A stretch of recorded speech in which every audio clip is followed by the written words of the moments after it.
My dear children, I hope you're all are fine and doing well. So I'm teaching class 8 science, and probably this is my first class for the English students.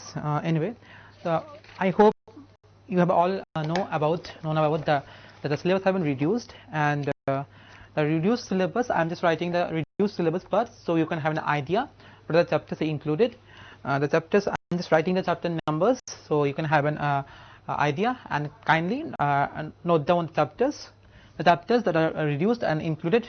These are chapter 2, chapter 3, chapter 4, chapter 8, chapter 9, chapter 10, 11, 12, 13, 16, 17. Okay, so 2, 3, 4, 8, 9, 10, 11, 12, 13, 16 and 17. These chapters are included as per the revised syllabus. So I guess you have all already have note down and already have started preparing yourself anyway. So as it's first class in English medium for the 8 students, so I'm just starting from the chapter 2, so you people have an idea. This chapter is very easy and very interesting too.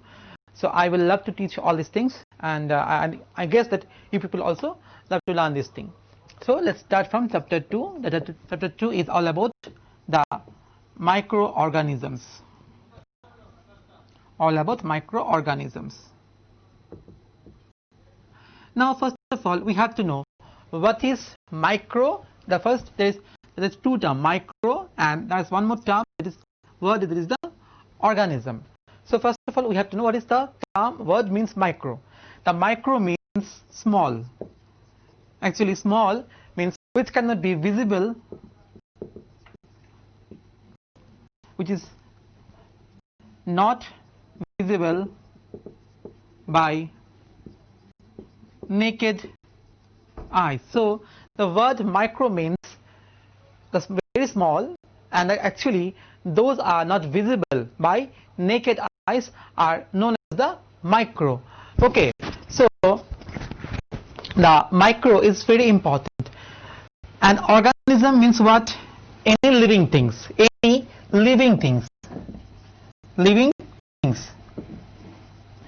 So the microorganism means what? Microorganism means that the any living things which is very small and actually not visible by naked eyes are termed as microorganism. Now for observing those microorganisms, we need certain things, we need certain equipments. Okay, so what is this equipment? This equipment is microscope. Okay, so microscope is required for observing those very small living creatures. Very small means those which cannot be visible by naked eye. Suppose a small a sugar cube, it's very easily visible by our naked eyes. But there are certain things which cannot look on by our naked eyes. Okay, for those things we need microscopes, and those are termed as microorganisms. Now these microorganisms, they can be our friends, means they can be our benefit, they can are for beneficial purpose, or they can be foe, means our enemy. So the chapter is microorganism, friends or foe.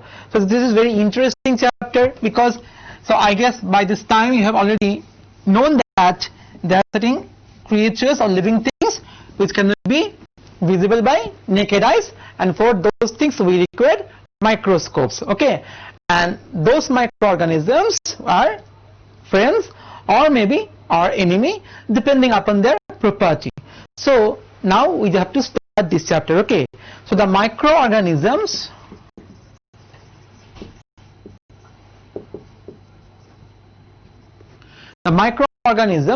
they are actually composed of 4 groups. What are they? They are bacteria, they are algae,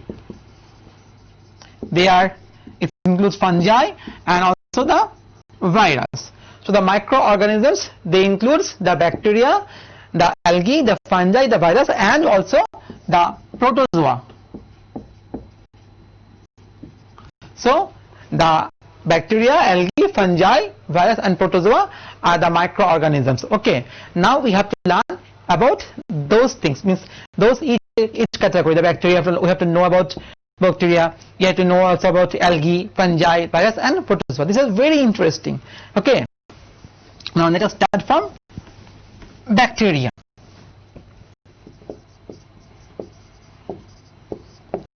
Bacteria are the one of the primitive class of microorganism. So they are primitive. Now what is the meaning of primitive? Primitive means their origin, they have originated when the earth was creating. During the early phase of life, they have originated. So they are primitive in nature. The first important thing is they are very primitive in nature, means they have originated early during the course of the evolution of life on earth. So primitive means their evolution, their origin is during early evolution of life. So what is the meaning of primitive? By primitive we means that their origin was during the early phase of evolution of life. Then they have cell wall. By virtue of having cell wall, they are included as in plant group actually. Now these bacteria, they exhibit number of diversity in their form, means in their shape and size. We have to know all these things. See, some of them are rod shape. Those rod shapes are termed as bacillus.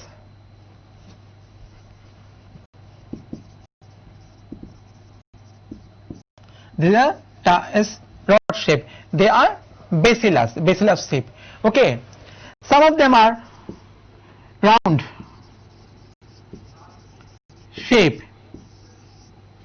Then they are termed as coccus. If the number of round shape structures aggregated together, means number of round shaped cells aggregated together, then they looks like a grape structure, and then they termed as micrococcus. Okay, they may be comma shape like this. That is then called as vibrio. So they maybe have with flagella shape spirulum, having a flagella or cilia. So they exhibit diversity in their form of shape. That is, they may be rod shape, round shape, comma shape, or also maybe spirulum shape. Now this bacteria, where they exhibit, where they resides, where we can find bacteria. Bacteria can be found in every place, even the environment, even the class in this classroom is there is bacteria present. Even even in your stomach there is also a bacteria, and that bacteria is known as the E. coli, Escherichia coli. So bacteria present everywhere. Even the too hot water spring, even the too cold water spring, they contains the bacteria. So bacteria present everywhere of the earth. Now after bacteria, it's algae. The algae, they are included as plant. Why they are included as plant? Because they are chlorophyllous, means they contain chlorophyll pigment. They are aquatic in nature, always, means they always born or stay in water condition. They may be freshwater algae or maybe saline water algae. Okay. Now they exhibit diversity in the life or in the life and shape form too, but they are generally filamentous in nature. The common one is the filamentous in nature. Okay, there are a number of other shapes too, but as in the class 8 we can consider that they are generally filamentous in nature. Sometimes they have colony. What is the meaning of colony? When similar kind of cells aggregate together, then they are termed as colony. Okay, so this is the algae. Algae is also, they play a vital role as an as our economic purpose also. So we will learn all these things just later in the chapter. Now after algae we have fungi. These fungi are plant because of only one reason, that is they have cell wall. There is an important thing that they have cell wall, that's why they are considered as plant, but they are achlorophyllous, means they don't have chlorophyll. We know that every plant they do contain chlorophyll, but the fungi they don't have chlorophyll, so they are achlorophyllous. Now the thing is that they don't have chlorophyll, so how they will prepare their food? They prepare their food, they actually absorb their food from the old, dead, decaying substances.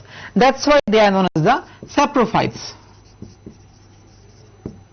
As they grow and absorb the nutrition from the dead, decaying substances, so that's why they are known as the saprophytes. So the fungi, as they contain cell wall, that's why they are termed as plant, but they are achlorophyllous, means they don't have chlorophyll pigment, and that's why they have, they have to prepare, or they have to absorb their food. How they absorb the food?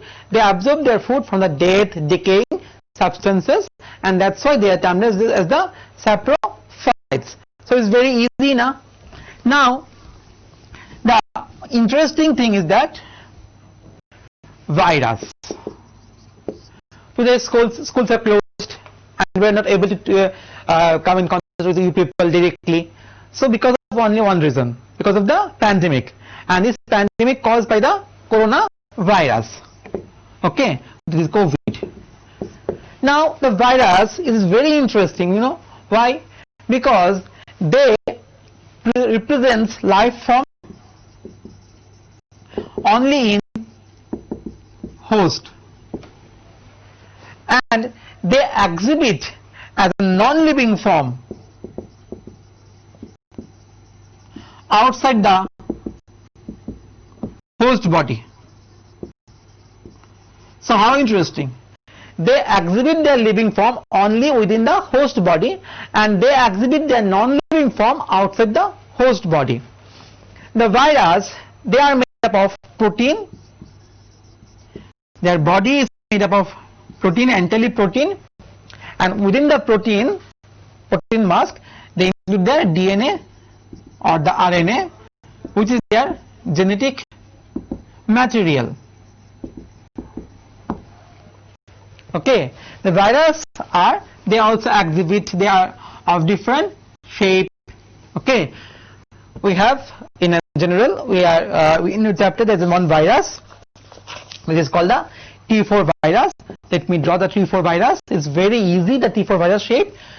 This is the one structure, hexagonal structure, and draw a tube-like structure, then give a plate, and from the plate you just need to draw some 6 L-shaped structures. Okay, and after that just put some rounds,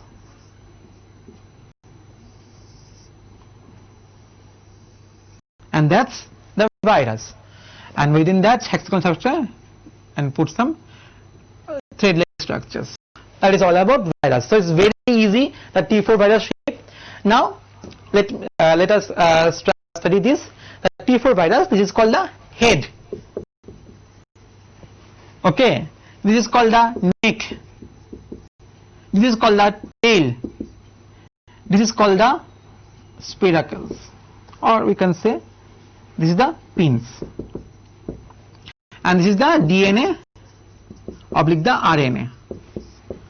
The whole body is made up of protein, means the head, neck, tail, pins, everything is made up of protein, and the DNA is the structure which, whenever the virus infected some healthy persons, then only the virus infected the DNA. The virus includes the only the injects the DNA or the RNA, which was the genetic material of the virus within the host body, and the rest of the part of the protein, it resides outside the host body. So that's why the infectious causing part of the virus is actually the DNA or the RNA, and the protein just it resides outside the host body. It has no role as a propagation of virus. Now these viruses are very dangerous because they cause a number of harmful effects for both plants as well as animals too, and also for human beings too. Now after virus, there is protozoa. How the protozoa shape? More or less they are shaped like this, protozoa.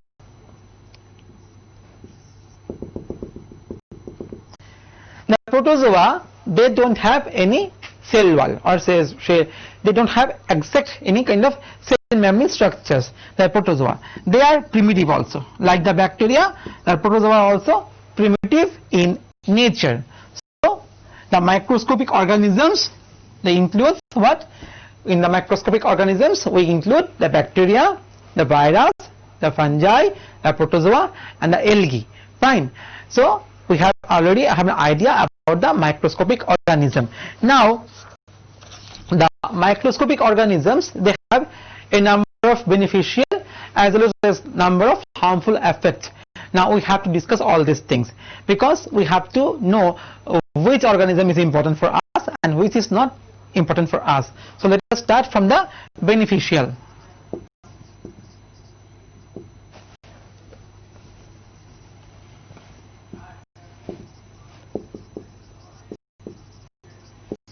The first is for making curd. For making curd from the milk, there is a bacteria responsible. This bacteria is known as lactobacillus. Now why I am underlining this word? Whenever you are writing a scientific name, you have to underline the name. It's essential. Okay. Now how we can remember this term? This is the lactobacillus. The word lacto, this is the lacto, it means milk. It comes from the milk. And the bacillus, as we already know, that is the certain bacteria which are rod shaped, they are known as the bacillus, rod shape. So the rod shaped bacteria which present in the milk and which is responsible for transforming the milk into curd is the lactobacillus. So it's very easy. So the lactobacillus is the bacteria which is responsible and which is useful for transforming milk into curd. Clear? After lactobacillus, then so for making curd, then bakery industry. In the baking industry, there is also one fungi involved. This fungi is quite important for us. Fungi is yeast. Actually, yeast is a common name, so we don't need to underline it. The scientific name for yeast is Saccharomyces.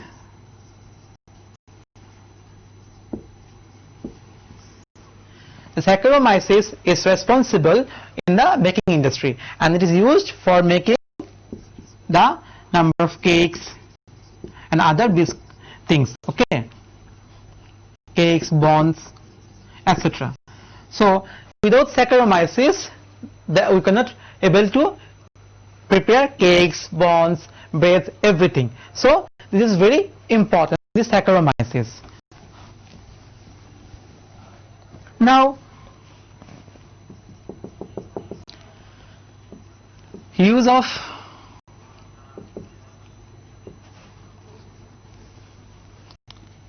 fungi in industrial purpose.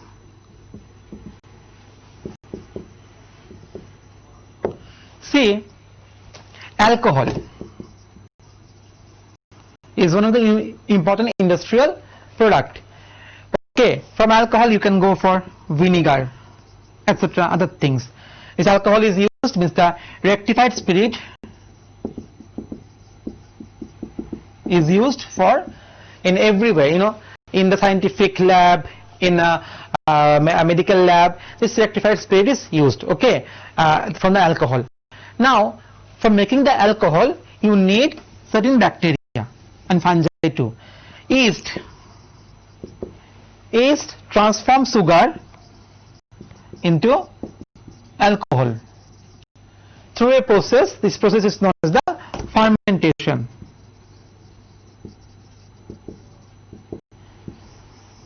So, using this principle, fermentation, and using yeast, we can transform sugar into alcohol, and from this alcohol a number of byproducts can be prepared like vinegar, rectified spirit, which are for industrial purposes. So this is very important. So microorganisms are also playing vital role in the industrial sector.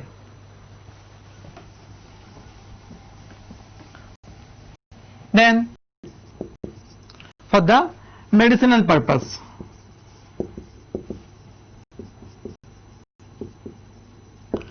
see, number of medicines have been extracted from the microorganisms. Those medicines are termed as antibiotic. One of the important life-saving antibiotic is streptomycin, tetracycline, erythromycin. These life-saving antibiotics are extracted from the microorganisms. One of the first and initially developed antibiotic was penicillin. This penicillin was extracted from penicillium. Is actually an fungi, whereas streptomycin is extracted from bacteria. So now the invention of antibiotic, that is the invention of penicillium, penicillin from penicillium, is an interesting story. Actually, one day Alexander Fleming, one of the renowned scientist, he was culturing certain bacteria on a culture plate. So let us imagine a culture plate. On this culture plate, Alexander Fleming, he was growing certain bacteria. As we know that the bacteria, they grow and they occupy the surrounding place. So bacteria is growing and they are occupying this place. They are capturing the whole place by cell division because they are growing. Now suddenly certain spores, external spores, fall on the medium. So external spores, and as a result he observed that when the spores fall on this medium, he found that the growth of this colony of the bacteria is stopped, and they gradually start diminishing. So definitely there is certain component within the spores, external spores, which inhibit the growth of this bacteria. Then Alexander Fleming collected those spores and identified those spores as an penicillium, and he identified that the spores from the penicillium secrete certain chemicals, and which chemical is later known as the penicillin. And because of this penicillin, the growth of this bacteria is prohibited, and this penicillin is termed as the antibiotic. So the antibiotic is what? Antibiotic is the chemical substances which has been extracted from the microorganisms and which inhibit the growth of the other microorganism. So antibiotics are very important. Okay. Now after antibiotic, so in the medicinal purpose we can say one is for antibiotic extraction, and then we can say for vaccination. The procedure is vaccination is also very important, and it's also depend on the microorganisms. Now how vaccination is important? See, we have seen that in TV, radio, and also in posters, the vaccination is going on.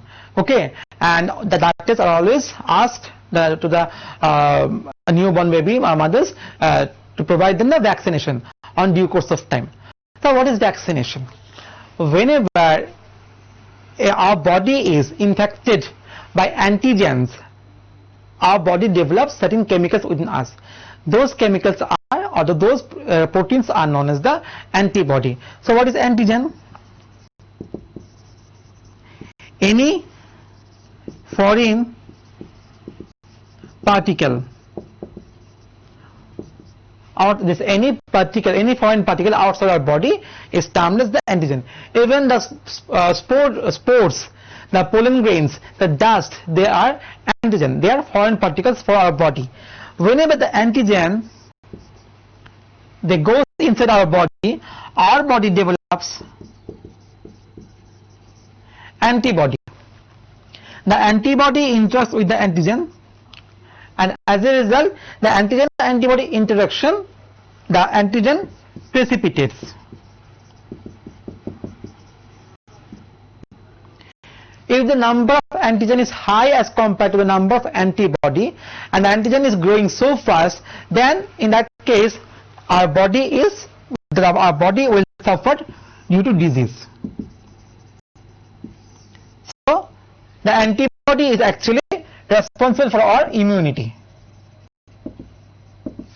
So in order to enhance our immunity, it must be our antibody strength should be high. So once again, any foreign particles is considered as antigen, and whenever this antigen goes inside our body develops antibody, and as a result of the antigen antibody reaction, it precipitates. If the number of antigen is high as compared to the antibody, then our body will suffer from the disease. So the antibody is the prime cause of our immune system. Clear? Now, in case of vaccination, what we do? In case of vaccination, we the science have developed, and as technology is also developed, and we have able to understand which disease is caused by which kind of virus, bacteria, and other things. Suppose for a polio virus, the polio is caused by a virus. So scientists what have done?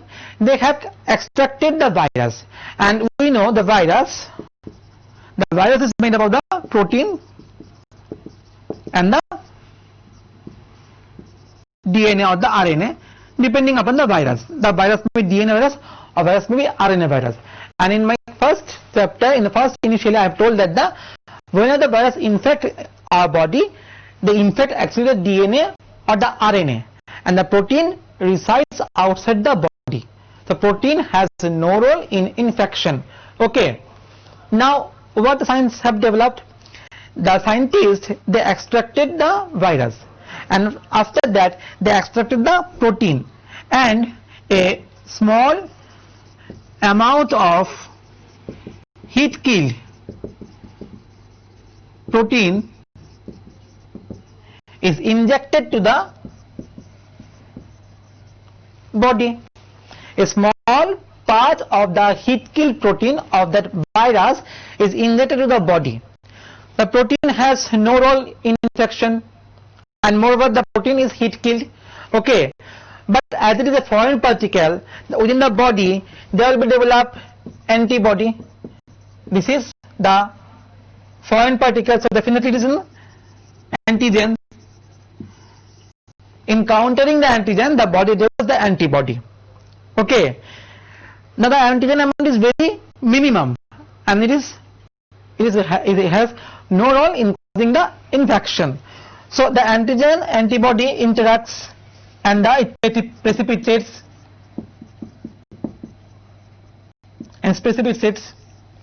okay, and after precipitation the antigen goes with our urine. Now the antibody, it remains within our body. Later on, if further we get infected by the poliovirus again, then this antibody which remains within our body, they act as a memory line.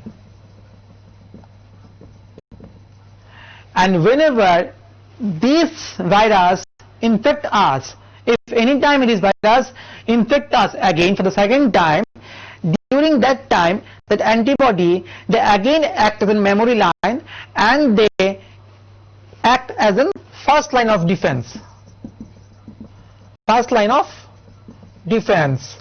So whenever the antigen comes, the antibody, they become active as in the memory cell line. They interact with the antigen and the antigen precipitates. So the antigen, they don't able to cause disease within our body. So this is called the vaccination. Because of this vaccination property, a number of diseases are now eradicated from earth, from the life.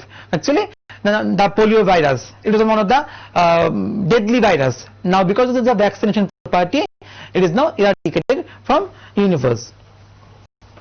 Now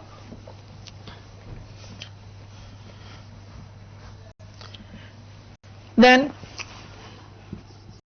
soil fertility.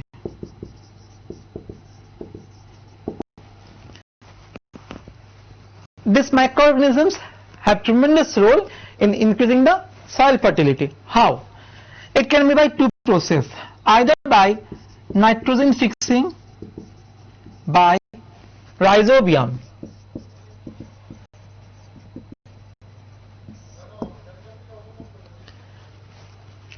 There are certain bacteria which generally resides in the root of the legume plants. They are known as the rhizobium. This rhizobium bacteria, they can fix the environmental nitrogen on the soil, and later on the plant absorb those nitrogenous compound and utilize it. Other than that, we have seen that whenever any plant body or anything that any dead body, any dead decaying parts, they stored in the earth, because of the bacteria or other microorganisms, in due course of time they degrade. So the microorganisms helps in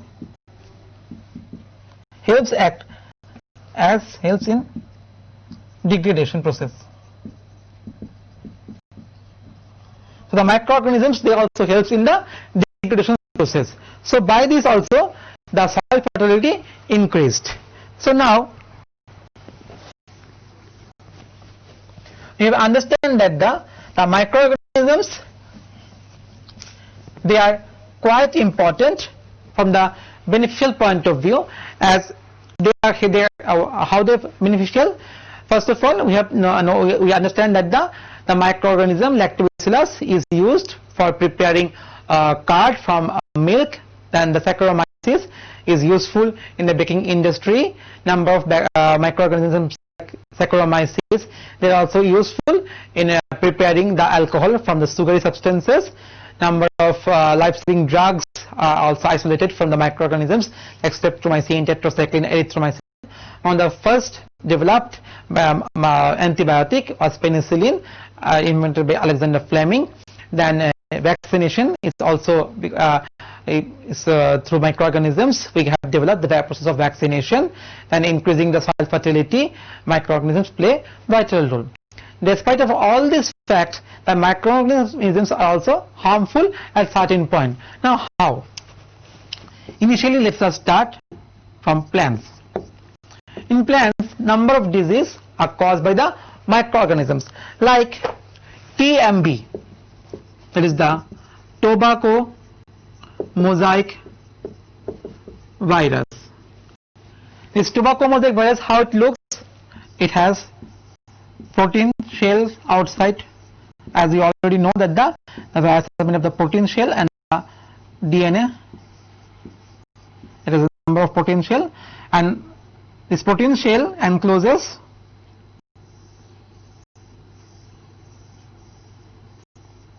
the RNA. This is the RNA and this is the protein shell. This TMV, it causes tobacco patterns on the leaf of the tobacco plant. This tobacco mosaic virus, it causes the patches of tobacco, patches of certain shape patches on the tobacco leaf. This is a very and by this process it degrades the quality of the tobacco plant also. Then the citrus canker disease.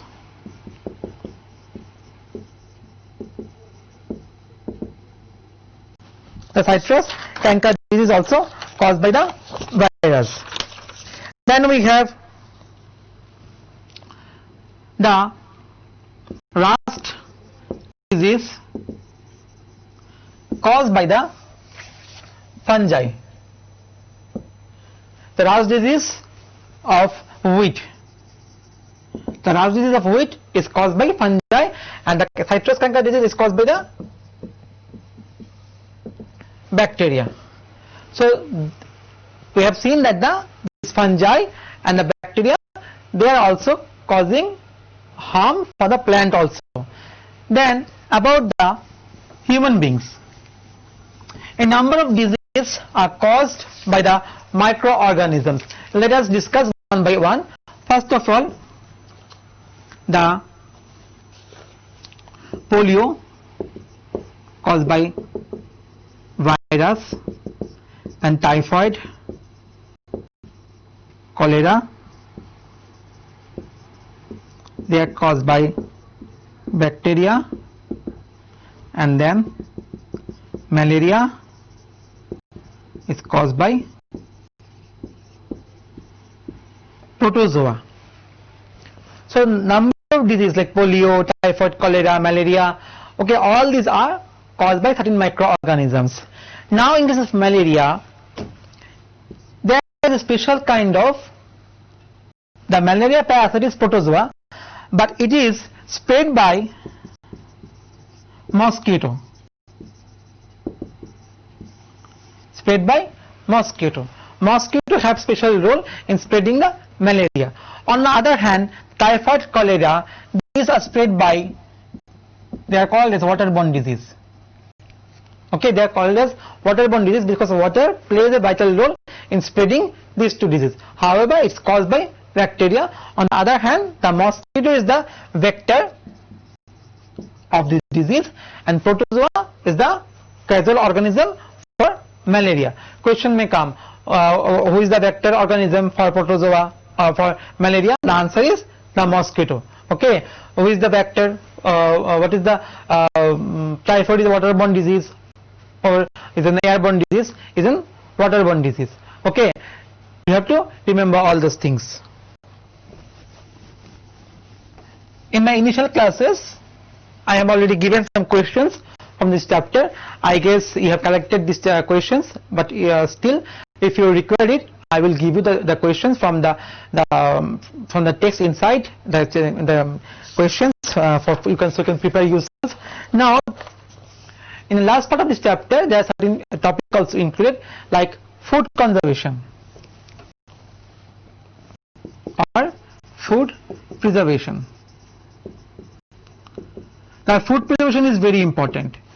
A number of procedures or chemicals are used, like salt, in some cases salt preservation, in some cases sugar preservation is also mandated, and chemical preservations like sodium,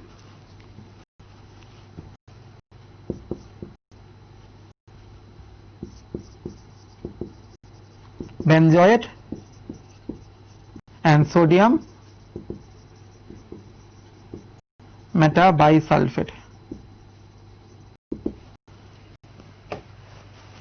salt, sugar, chemical, then sun drying, then airtight packaging, cold drying. These are some of the general procedure it is adopted for the food preservation, salt preservation, sugar preservation, and this salt and sugar preservations are generally we found in the traditional process. Now in due course of time, sodium benzoate, sodium bisulfate are also used as food preservatives. Then sun drying is also traditional way, airtight and cold drying is also nowadays using for food preservations. So now let us discuss some in-text questions from this chapter. So I guess by this time you people will read this question.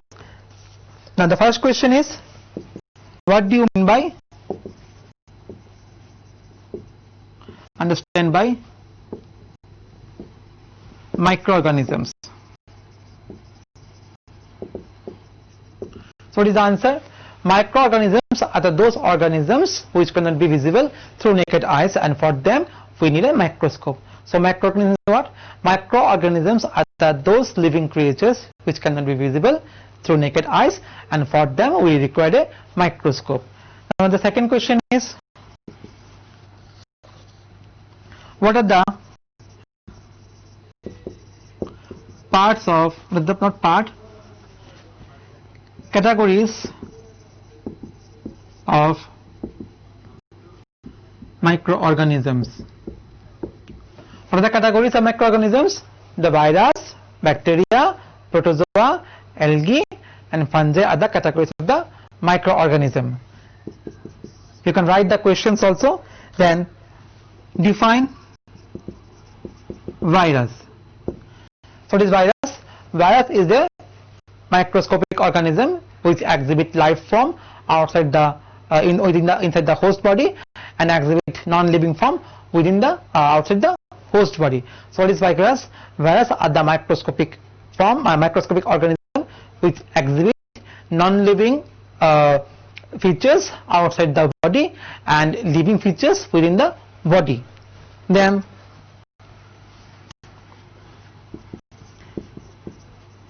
name two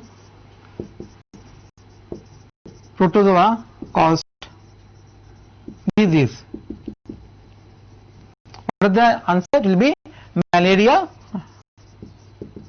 and dysentery.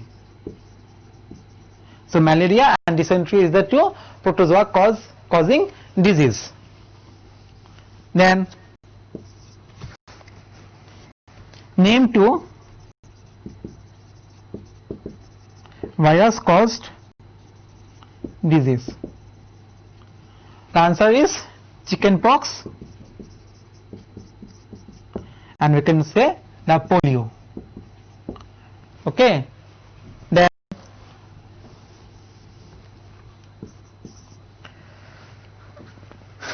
draw and label a virus. I have already drawn and labeled the virus. It's also included in your chapters also, in the textbook also. Then what is fermentation? Define fermentation.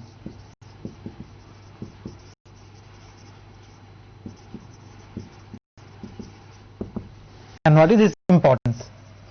What is its importance? What is fermentation? Fermentation is a process through which the sugar substances is converted into alcohol substances due to the activity of microorganisms. So what is fermentation? Fermentation is a process during which the sugary substances is converted into alcohol substances due to the presence of microorganisms, and it is an anaerobic process which does not require oxygen. Okay. And what is its importance? Due to the fermentation, the byproduct alcohol is produced, and this alcohol can be utilized for preparing a number of other byproducts like vinegar, rectified spirit, etc., which have a tremendous importance in medical laboratories and other scientific laboratories. Then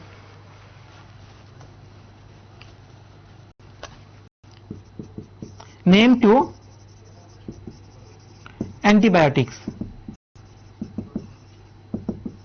What are the antibiotics? Streptomycin, tetracycline, erythromycin. So name to antibiotics are streptomycin, tetracycline and erythromycin. Okay, I am just erasing this part so I can write the next questions.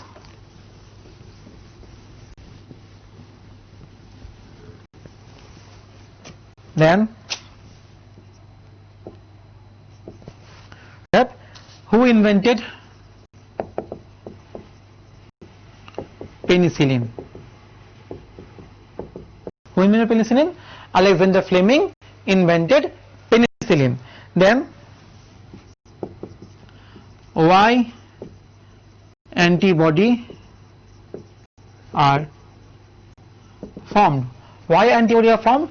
The antibodies are formed in counter attack of antigen. So whenever any foreign particles and that is the antigen invades our body, the antibody are formed as a result of the antigen interaction. Okay, the antibody are what? Antibody are the immunoglobulins, or they are the first line of our immune system. Okay,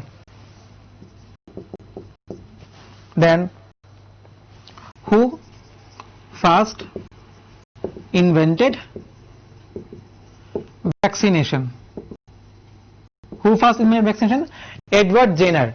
Edward Jenner first invented the process of vaccination. Then what is called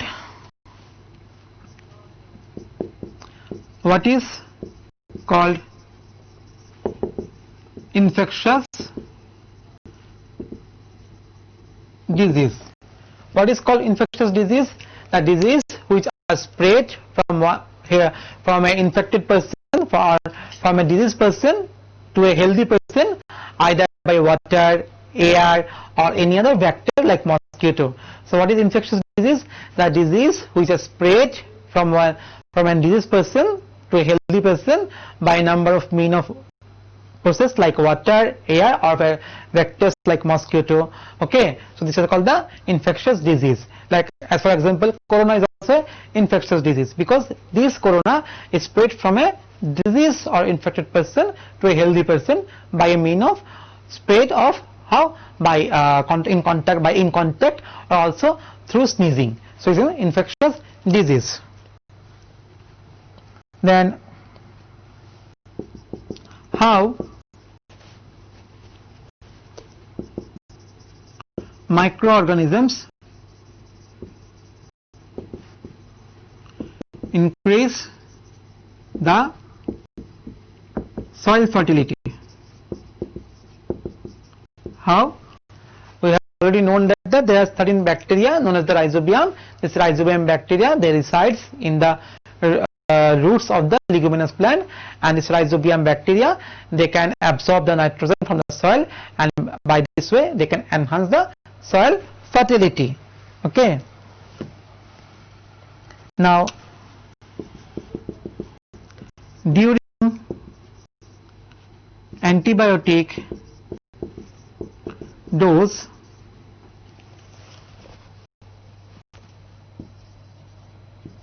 what are the precautions?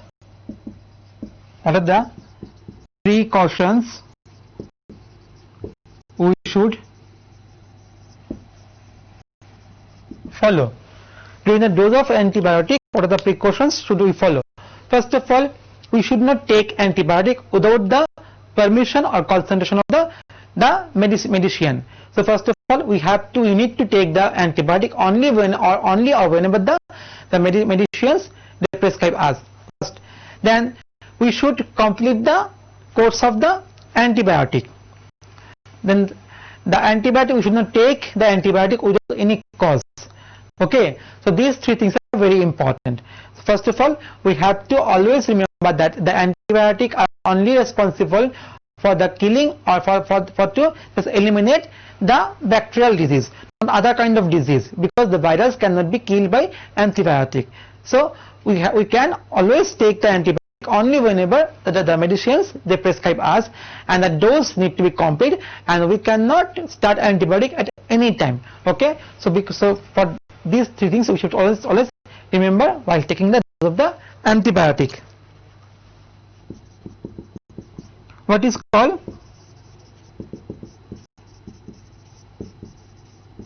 food poisoning. See, in certain cases, number of external agents they causes they deteriorate the food quality, and as a result, whenever we consume this food, we are suffering from number of disease. This is called the food poisoning. So the food poisoning actually is a process of deteriorating the quality of food by means of microorganisms. So this is the chapter, and I have finished the whole chapter. If you have still any kind of question or query, you can call me. So let me list once again. So what is microorganisms? We can see that the microorganisms are those organisms which cannot be visible through naked eyes, and for observing the microorganisms, we need special kind of machine, that is called the equipment, that is called the microscope. The microorganisms include the virus, bacteria, protozoa, algae, and fungi. Now all these microorganisms, they exhibit diversity in their form of shape and size, and the microorganisms, they exist everywhere, even in the driest part to the coldest part. The microorganisms, they do exist. Now the microorganisms, they are important for us, as well as they are also harmful for us. Some of the important issues of microorganisms are: example, the microorganisms are useful for preparing curd from milk. The microorganisms are also useful in the baking industry. Therefore, the microorganisms, we can extract a number of life-saving medicines like streptomycin, tetracycline, erythromycin, and these medicines are known as the antibiotic, as because they enhance in the body immune system. And one of the firstly developed antibiotic was penicillin, which was invented by Alexander Fleming, and from penicillium fungi. The microorganisms are also useful for vaccination process, and in case of vaccination, the small part of any microorganism, the dead heat kill part of the microorganisms are injected, and as a result our body developed antibody, and this antibody, they act as a memory cell line, and they restore whenever in due course of time we again faced by the antigens. What is the antigen? Any foreign particle are considered as an antigen. So microorganisms, and a part of this, the microorganisms are also helpful in raising in enhancing the soil quality. So this is the important or beneficial part of the microorganisms.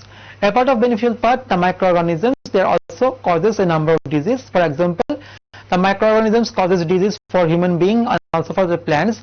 Among the plants, we can say that the canker virus is caused by the bacteria, and tobacco mosaic virus causes the patches on the leaf of the tobacco, and then the rust of wheat is caused by fungi. In case of humans, cholera, typhoid, then pox, these are some of the diseases caused by the microorganisms. So microorganisms, they play a very important role as a part of plants, also play some of the harmful role as a part of our food system. So that is all about this chapter. If you have still any kind of query, you can communicate me later on. Okay. So thank you. That's all for today's chapter.